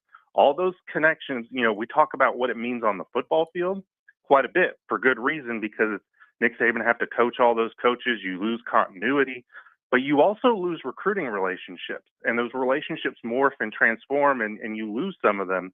And I wonder if that doesn't play a part in this as well, because it just frankly wasn't the same group of guys recruiting the same schools over and over. And where, you talked about where a couple of guys went to Clemson. Clemson's had one of the most stable coaching staffs of the last 10 years. So I think that all plays a role in sort of what we're seeing here. which is just Alabama not getting the best players, and then the guys they get not necessarily turning those guys into first-round picks, which is, as much as we want to talk about Shedeur Sanders and guys dropping in the draft and why those things happen, at the end of the day, an NFL draft is one of the clearest barometers of talent and producing talent that you can have, because it's 32 teams saying, I want the best players in football. I don't care where they went. I don't care how many games they won. I want the best players. And they have not been going to Alabama early in the draft for defensive linemen. It just hasn't been happening. So what should Alabama fans feel like, or what do you think then are the expectations for this year's unit along the line? I don't think the expectations are low, but I don't think they're super high either. I think it's a unit with a really high floor, but maybe not the highest ceiling in the world. I think Tim Keene is a very good player. I think if he was a guy with a little bit more quick twitch, we would be talking about him as a first-round pick. But he's primarily a space eater, a guy who can move blocks and help in the running game. Very good at that. James Smith is a guy that's really interesting to me. He played half the snaps of Tim Smith a year ago. He produced the same number of pressures. He produced 3 batted passes opposed to Tim's 1. He's got more of that quick twitch. He's shown he can get to the quarterback. If he can sort of do that and turn that up with, probably going to have 40% more snaps than he had a year ago, what can that sort of turn into? You hear good things about some certain players down the line, Jeremiah Beeman being one of them, but they've got to find a way to just create more pressure, create more negative plays. Kane Womack talked about that this spring. I think James Smith is probably your leading candidate to do that, but they've got to develop those guys behind them, because at the end of the day, Tim Keenan is going to be gone after next season too. So this is a thing that it's not just a this year, something to keep an eye on, but I think it's something for the next few years too, is how do they get back in that mix where they're getting those five-star defensive linemen? Because it's a whole heck of a lot easier to turn a 5-star defensive lineman into a first-round pick than it is to turn a 3-star. Well, it is. And then you've got LT Overton back at the bandit spot, and he had a good year last year, needs to have a great year now, though, needs to finish at the quarterback a little bit better. I think, and then I did hear, I know you brought up Keon Keeley earlier in our segment. I heard some good things about him in the spring and you got to understand with him, he was signed as an edge, like a Will Anderson, Dallas Turner, Chris Braswell type guy, Q Robinson, but has grown into a bandit. And I think he's now starting to figure it out. The thing, though, is he came in with such high expectations, the thing Nick Saban couldn't stand, being the 5-star and everything. But I think he's starting to figure it out. That would be huge if he and Overton can turn into a quite a combination, because a lot of the key, too, is depth, where you can wear people down. And I think another couple guys, I was really impressed with Beeman in the bowl game. I was thinking, wow, I know they're trying to redshirt him, I guess, but why didn't he play more when you saw him play? Now, I know Michigan was depleted a little bit, but still he looked good. And then a guy that I heard about a lot in the spring, Eldrick Hill, he's another one I think that's going to be a sophomore. And then Jordan Renaud. So there's potential there, but like you said, they have to reach it.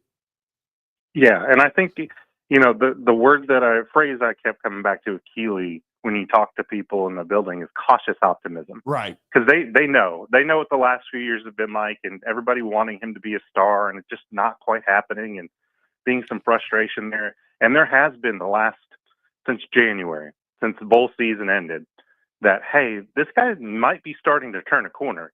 Is he an every down player right now? I don't think so. Right. But is he a guy who can sort of turn loose in passing rush situations? Maybe, because he does have that skill set. He does have that elite athleticism that if you can just point him in the right direction and turn him loose, you might have something there. LT is one of the most fascinating players to me on this team because of that disparity between pressures and sacks. 39 pressures, top 10 in the SEC, maybe 11 or 12, 2 sacks. You got to find a way to finish at the quarterback. I know Nick Saban hated talking about sacks. Loved talking about affecting the quarterback. Right. Hated talking about sacks. Well, the great thing about a sack is you end the play. The bad thing when you don't sack the quarterback is you're putting pressure on that secondary now to win a scramble drill, and that's really hard to do with these quarterbacks in today's game. If LT can close that gap, he doesn't even necessarily need to be 11, 12 sacks. He doesn't have to be that.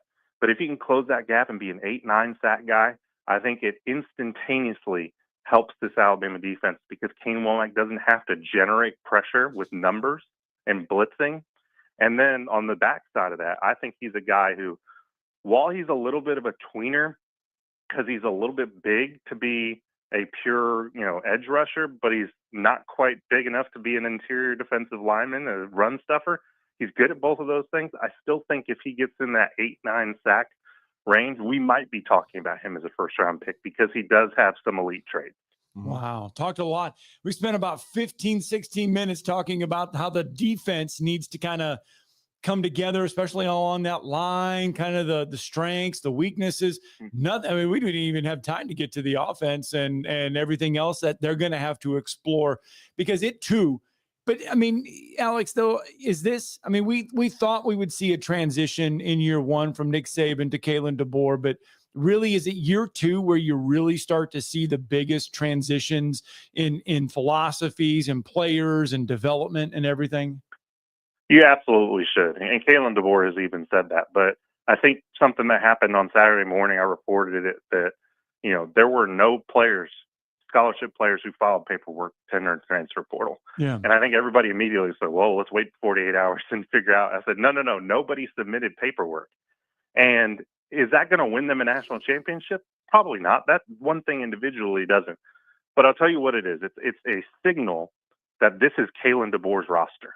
This is fully his now because he's recruited guys, transfer portal, high school, and every player who was recruited under Nick Saban has multiple opportunities to leave at this point and has decided not to. So they're all in. They're all in on what this is, and they're all in on what his message is. And the fact that they're not having to tell all these players how things work, they all know now, I think gives this coaching staff a lot of optimism that, hey, we're going to sort of all be rowing in the same direction. That's not a knock. To be clear, that's not a knock on the guys who stayed last year, who were leaders on this team. But I kind of compared it to, they were singing from a different hymnal. They were still singing from Nick Saban's hymnal. Now they're singing from Kalen DeBoer's. They know exactly what's expected of them, and that should yield better results. Now, we could sit here and we could talk about the schedule, and we could talk about, what quarterback's going to look like. But I think in terms of continuity, that's huge in today's game, especially with the transfer portal. If you can win in that side of things, it gives you a big leg up. It does. And then before we let you go, and this is Alex Scarborough, Bama 247, we'd be remiss if we didn't talk about quarterback. What are you hearing from inside the building? It seems as though they're more than even cautiously optimistic. I think they like where they are right now, but what are your thoughts? Yeah, they should. I mean, not many schools can retain two quarterbacks you feel good about, let alone three. Mm-hmm. And they were able to do that through the portal. I was watching that every single day, probably a couple times a day. Hey, what's going on with Austin Mack? What's going on with these guys? And the fact that they were able to keep it all together is huge. And not just that, they can say, without being scared, that, hey, if there's a football game tomorrow, we know who our quarterback's going to be.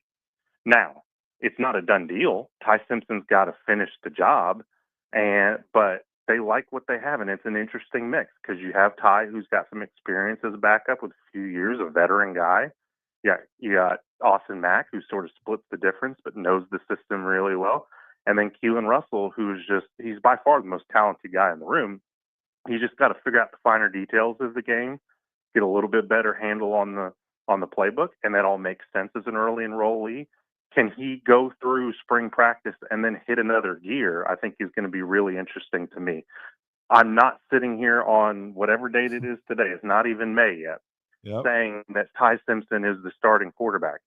And the reason I say that, he's really well positioned, but he's been in this position before. He's had opportunities to win the job. He wasn't able to do it. So let's see if he can sort of maintain this same mindset he's had throughout spring practice. He seems to really be taking the bull by the horn. If he can continue that throughout the summer and on into week one of the season, that'll be a really good thing, but he's got to prove it. Well, great stuff, Alex. And let everybody know how to follow you, and we look forward to catching up with you. And heck, we'll see you in a couple of months, nearly in Atlanta for SEC Football Media Days. It's just hard to believe, but it's rapidly approaching. But let everybody know how to follow you.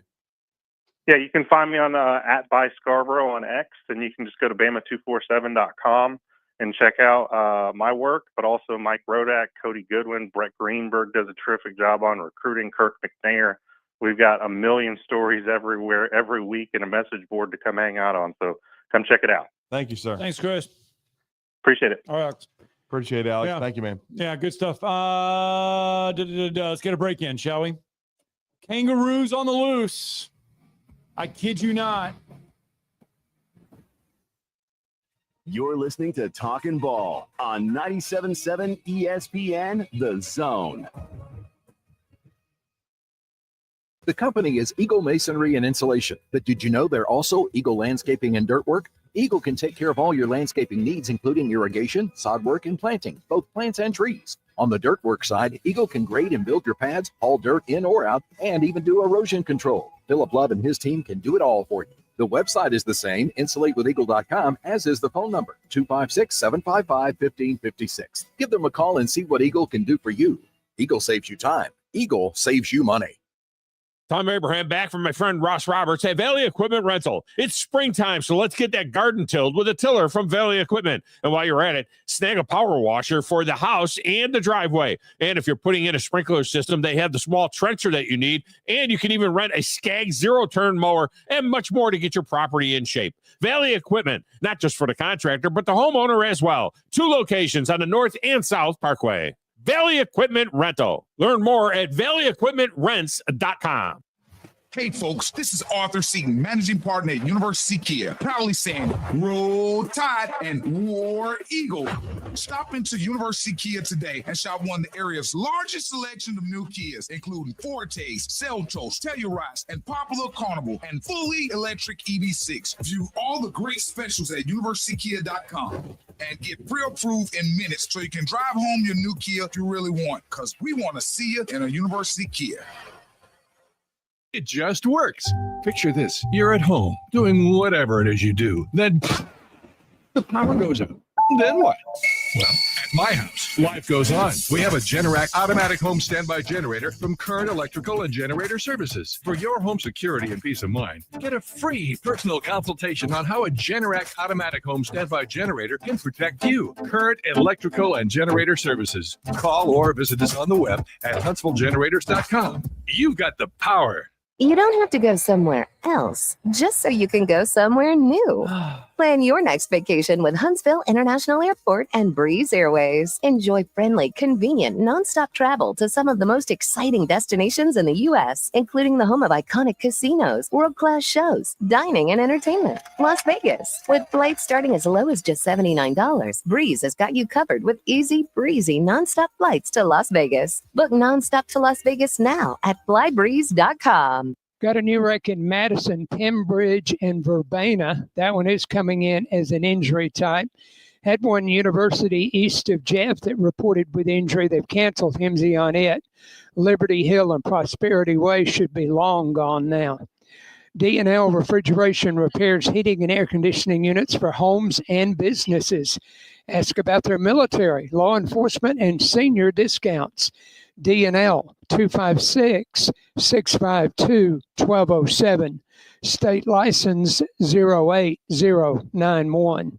Captain Eck in the Valley Skywatch Traffic Center. Hold your block until the whistle blows. From SEC Media Days to the National Championship game. This was a great team win. We are 97.7 ESPN, The Zone.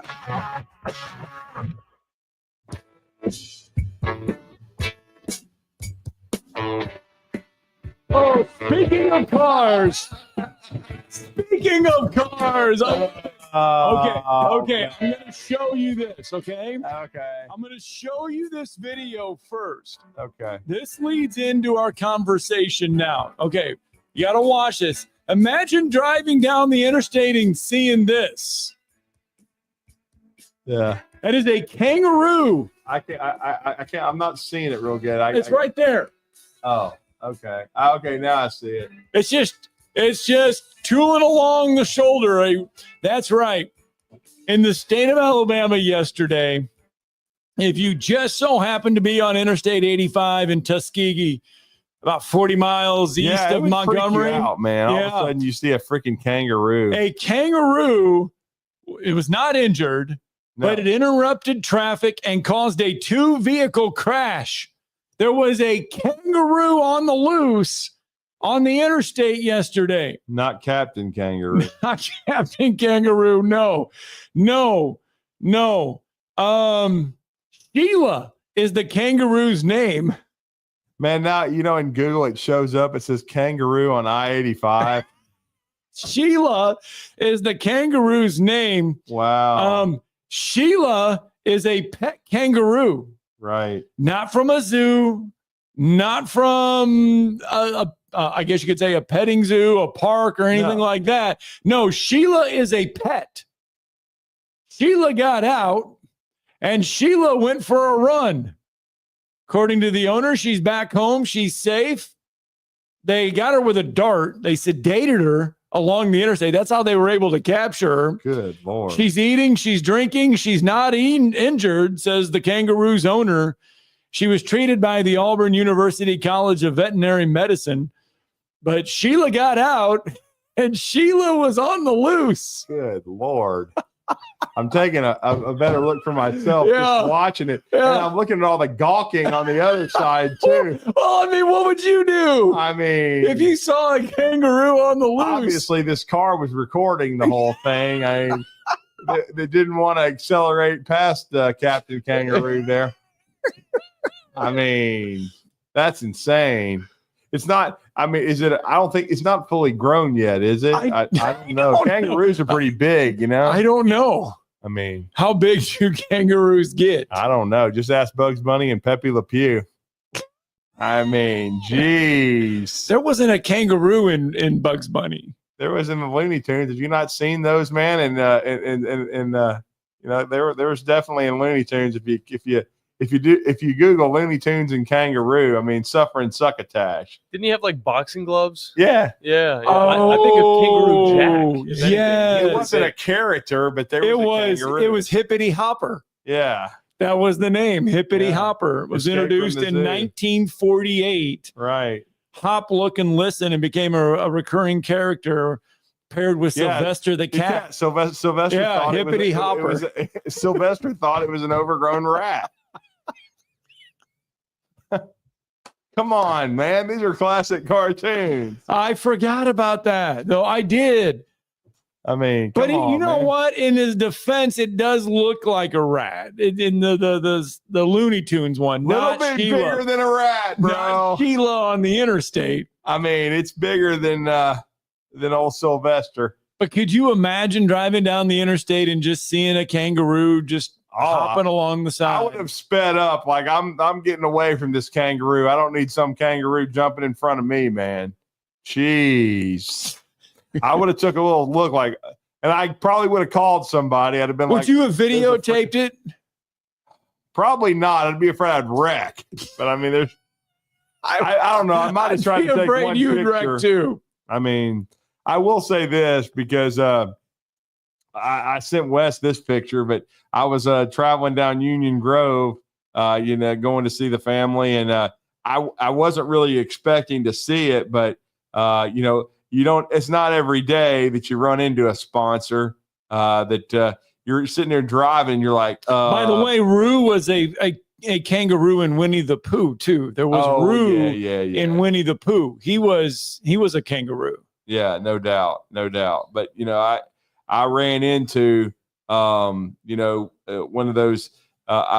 We had a sponsor. I think it was your boys from Talent Heating and Air, because I couldn't believe it. I was like, wow, what are the odds? And I sent it to Wes because I was like, man, and that was a situation where I was trying to speed up and take a picture, and we finally came to a stop sign, so I did that there right in front of me. But yeah, I mean, but see, the problem if you're on the interstate, though, there ain't gonna be no red light, so it's tough to photo or film a kangaroo.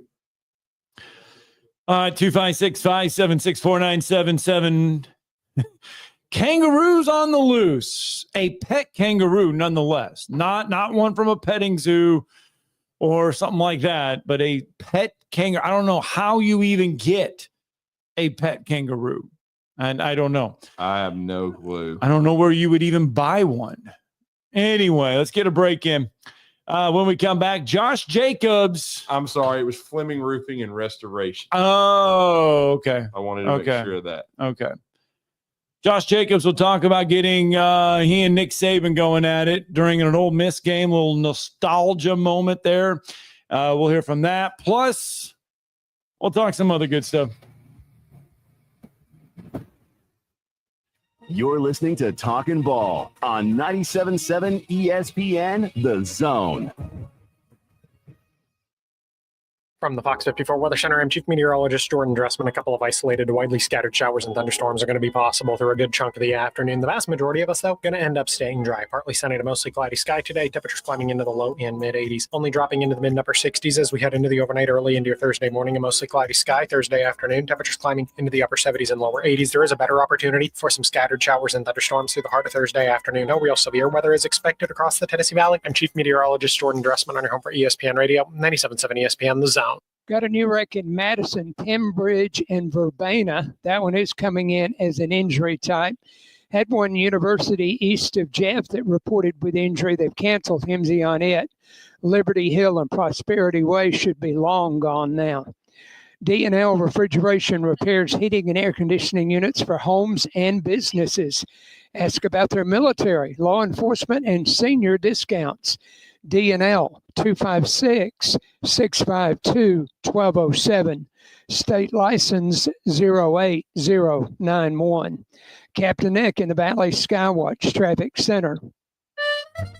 Carrabba's Italian Grill is the best place to enjoy authentic Italian cuisine, passed down from our founders' family recipes. Featuring a wood-burning grill, you can enjoy Carrabba's signature dishes, including chicken brine, wood-fired grilled steak and chops, and classic Italian pasta dishes. Have a special event? Elevate your catering with Carrabba's Catering, the perfect way to enjoy large party portions of your favorite hand-prepared dishes for any event. Carrabba's Italian Grill at Parkway Place, Huntsville.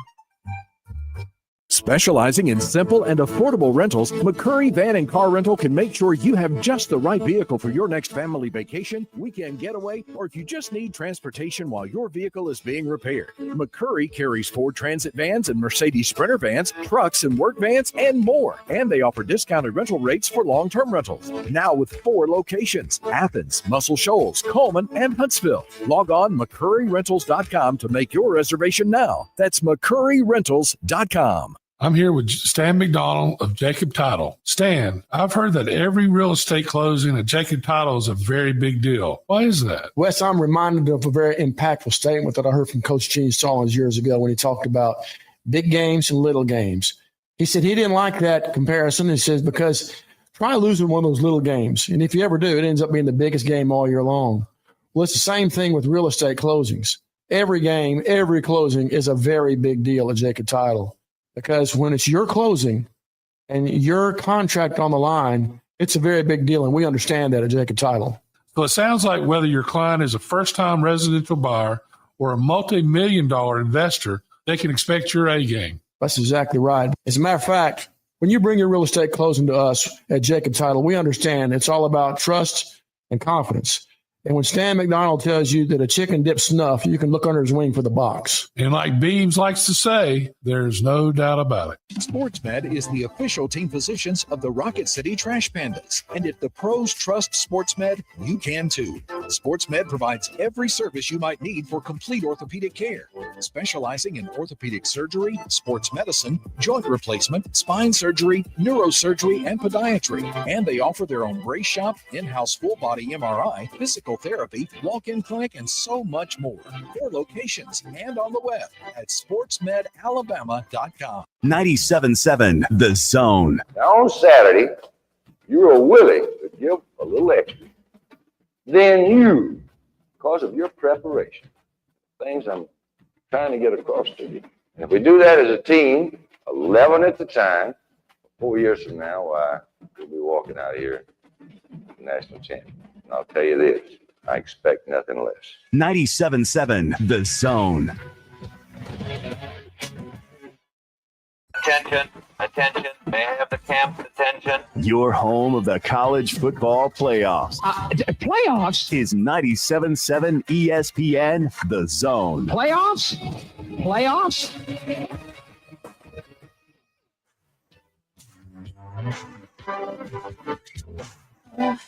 Baby, let me right, let me love you to get it right. Can't you let the other be? With you is where I have to be. Yeah. Oh, sugar, I've been hanging out with me. You ready? Here we go. Oh, Sheila. Making love to keep hurting me. Oh, Sheila, let me love you to the morning come. Good Lord. That's in honor. That's in honor of our escaped kangaroo, Sheila. And I just Googled this. The average size of a kangaroo is 3 to 8 feet. I think that one was closer to 3, but a red kangaroo averages 5 feet and 180 pounds. Can you imagine how tall the fence you have to build to keep Sheila in? But can you imagine even having an 8-foot kangaroo? Talking about Sheila wasn't somebody 8. out. Sheila wasn't 8 feet. Man, if you had an 8-foot kangaroo that escaped, man, you'd be freaking some people out. My question is, though, how do you obtain a kangaroo to be a pet? No. You can't order. I bet you. I mean, this ain't Australia. You can't just go to Amazon and kangaroo delivered. I mean, even our former esteemed producer Ray Waller never had a kangaroo. He had snakes. He did. One got loose. I know. And boy, he found the SOB too. Jeez. I mean, he even brought one to work, but a kangaroo. I don't know what you do. I don't know. I mean, that's not something you just go to PetSmart. Hey, I need a kangaroo, bro. If you got a kangaroo in stock, I mean, that's just insane. Kangaroos eat a vegetarian diet. They do. Grass, leaves, ferns, flowers, and moss. They eat insects, bird eggs, occasionally other small animals. Some kangaroo species also consume fruits, nuts, and seeds. Wow. I'm just like an 8-foot kangaroo, though, man. Let's boy, apparently okay. Well, there's an exotic pet animal breeder in Texas that does that you can buy. Red kangaroos are for sale. So, in other words, when we went on our mission last year when we were going through Texarkana to Dallas, we could have stopped and bought a kangaroo. Yeah, you research our website to learn about red kangaroos' care and ownership. Establish or find a vet who is experienced in their care. You sign up for baby alerts. You place a deposit on a baby kangaroo, and when you're prepared for one, they sell it. You can buy a male baby red kangaroo for $2,500. $2,500? Yes. Wow. Jeez. And that's in Texas. Mm-hmm. Yeah. Kangaroo. $2,500 for a joey. That's because that's the male. I guess that's what you call the males. Yeah. A joey. Oh. Well. All deposits are non-refundable. She's ready to go. Wow, you can pick up within 7 days of your deposit. This is a red female kangaroo right there for sale in Texas. A roo. You can buy it. I did have some kangaroo shoes back when I was a kid. They did have them, Yes, they did. Anyway, should we get back to the real conversation? I guess. Remember, we always say have fun here, so we end up with. Remember, I didn't know I got into work today. There was a damn kangaroo on I-85. I hadn't heard it.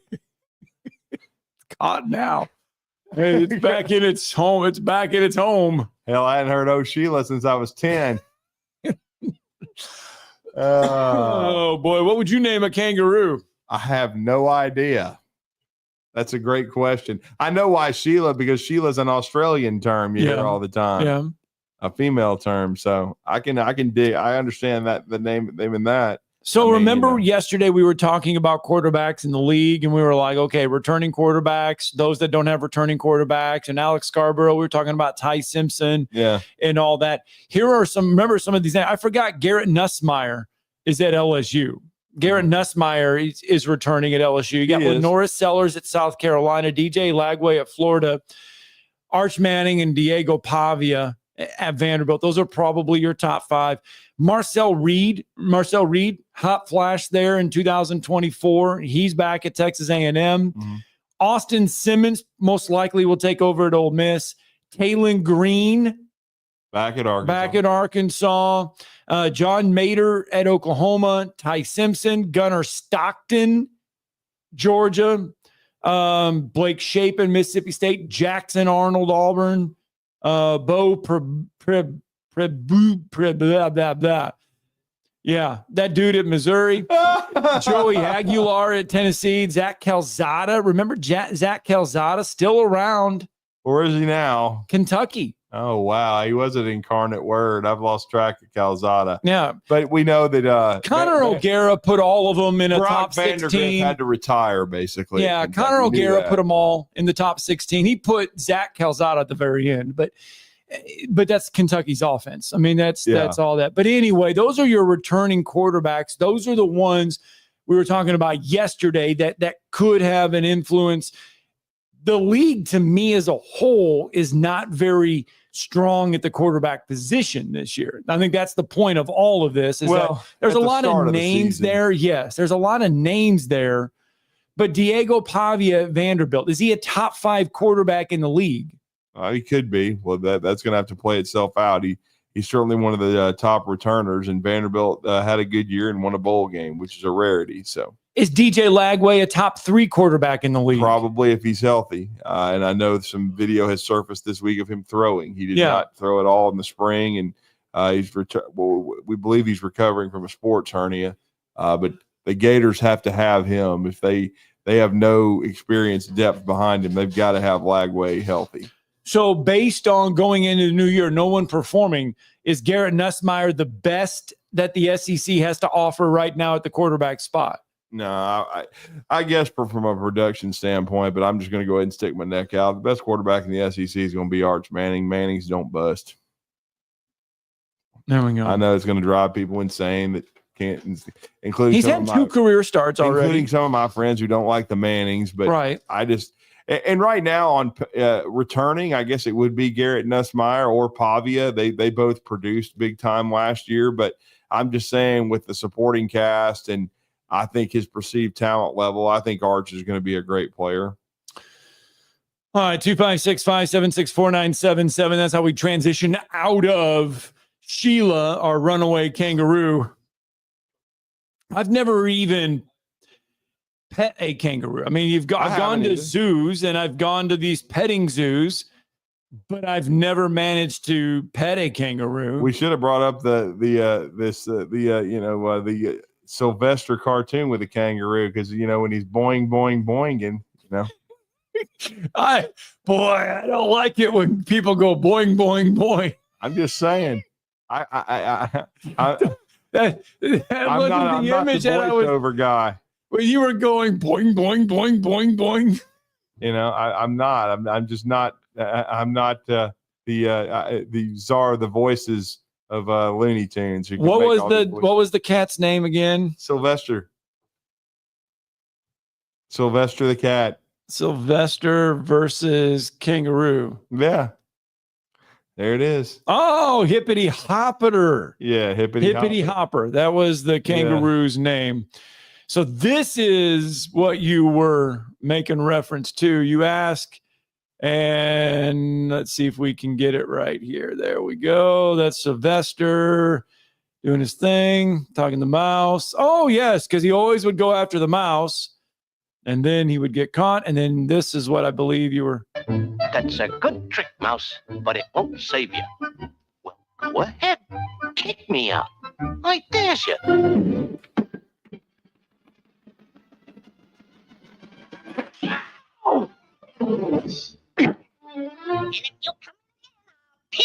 See, that's why, because so they had the mouse and then they thought the mouse was the kangaroo. Yeah. Hippity Hopper was the kangaroo. Yeah, he was a kangaroo, not a mouse. All right. We worked Looney Tunes into the show. And Mel Blanc, who was the czar of voices for Looney Tunes. There was Hippity Hopper never said anything. No. He always just did the yes. He was a muse. whatever the heck you want to say. I was trying to see if this one here was the one that went boing, boing, boing, boing. Oh yeah. Well, I'm sure there was. You could hear it. 256-576-4977. He's getting into the. Here we go. Oh, this is it. I think B Rich is with us this morning. Good morning, B Rich. Morning, B Rich. What's up, fellas? What's going on, brother? Man, kudos for that Sheila bumper music. That was like perfectly timed. Yeah, a lot of kangaroo talk. Yeah, a lot of kangaroo talk. The show has completely come off the rails today. Did not have any clue about that. About you didn't know that there was a runaway kangaroo on the interstate yesterday. Not. So Drew brought this up. We was talking about kangaroo shoes back in the day. Yeah, kangaroos. I too, this brought back some serious nostalgia. I too had a pair of kangaroos, and if you remember, they used to have the Velcro, no laces, the Velcro top, and they had a zipper pocket on the side that I used to keep my 50 or 75 cents for lunch money. There you go. Every day. So, and random question: can you guys name a very famous football NFL athlete that was sponsored by Kangaroo, who had a kangaroo shoe deal? Dang. Woo! Wouldn't be able to tell you. I mean, I do remember that they did hang around for a while, but when I think of kangaroos, I always think of kid shoes. I forgot that a professional athlete. This athlete, NFL, 85 Bears. That's my hint. 85 Bears. Willie Gall? Nope. Walter Payton. Sweetness was sponsored. Sweetness had a shoe deal with Kangaroo. So. Nice. Well, random fact of the day. Well, as a kid growing up in that era, I just think of kangaroo shoes and members only jackets. Vintage The Walter 80s were the Payton. best. You can still get vintage Walter Payton kangaroo shoes. Now, Beerich is also telling me that Jerry Rice wore them in his rookie season before switching to Adidas. Oh, wow. Let's go. And who would have thought? So, rookie deal. I mean, Walter Payton was the biggest star of the two back in the day. Of course, Jerry Rice ended up being the greatest of all time. But kangaroo shoes had Walter and Jerry. So I learned something too. So good stuff. Fellas, the 80s were the greatest decade of all time. I mean, if you were raised in the 80s, you're successful in life right now. I feel pretty confident in saying that right now. So no doubt. The 80s were the greatest, man. So I'll let somebody else get on, fellas. Y'all have a great day. Thank you, Richard. Kangaroos, they call them the official shoes with pockets. Oh, yeah. That's what he was just talking about. Yeah. Keeping his change in a pocket. Runaway kangaroos to shoe kangaroos. And that's the first Velcro shoes I can remember. Kangaroos, brother. Strictly, yeah. Oh, my goodness. Boing, boing, boing.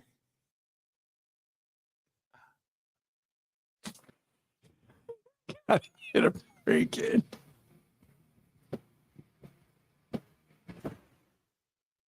You're listening to Talkin' Ball on 97.7 ESPN, The Zone. Where's the best place for sports? What about the best place for wings? If you answered Jefferson's or both, you're right. Jefferson's is also a great place for value. Every Monday, kids eat free with the purchase of an adult meal, and teachers bring your teacher ID, and you eat free every first Tuesday of the month up to $15. At Newmarket, Jefferson's will be opening a new location at 2190 County Road 65 very soon. Jefferson's, best place for sports, best place for wings. Hampton Cove, and soon in Newmarket.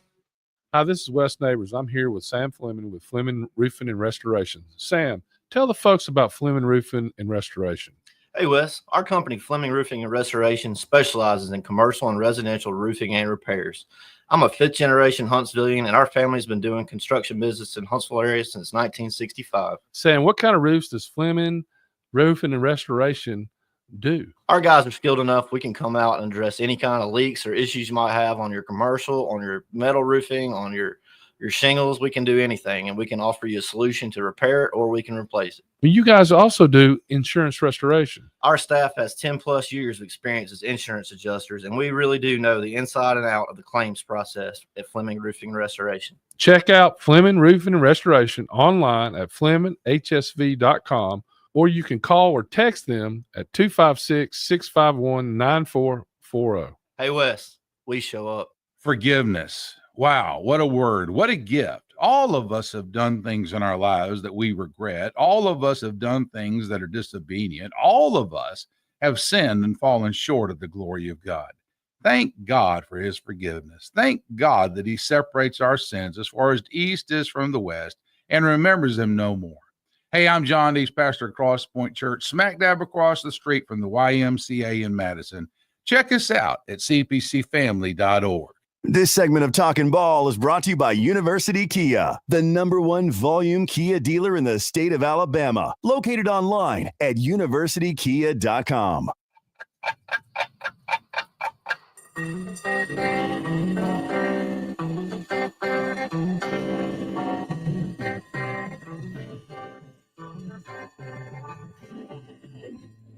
It's time for tomorrow's headlines today with Scott Tyson and Drew DeArmond on 97.7 ESPN The Zone.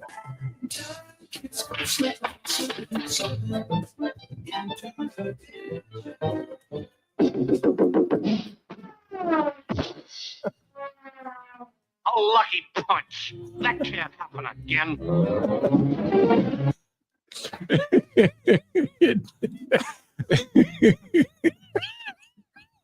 Nostalgia on this show. I mean, hippity hopper. All because of one kangaroo named Sheila who got loose and traveled down the interstate and caused a 2-car accident. Right. In the state of Alabama. Then we bring up Kangaroo Shoes, sponsor of Walter Payton and Jerry Rice.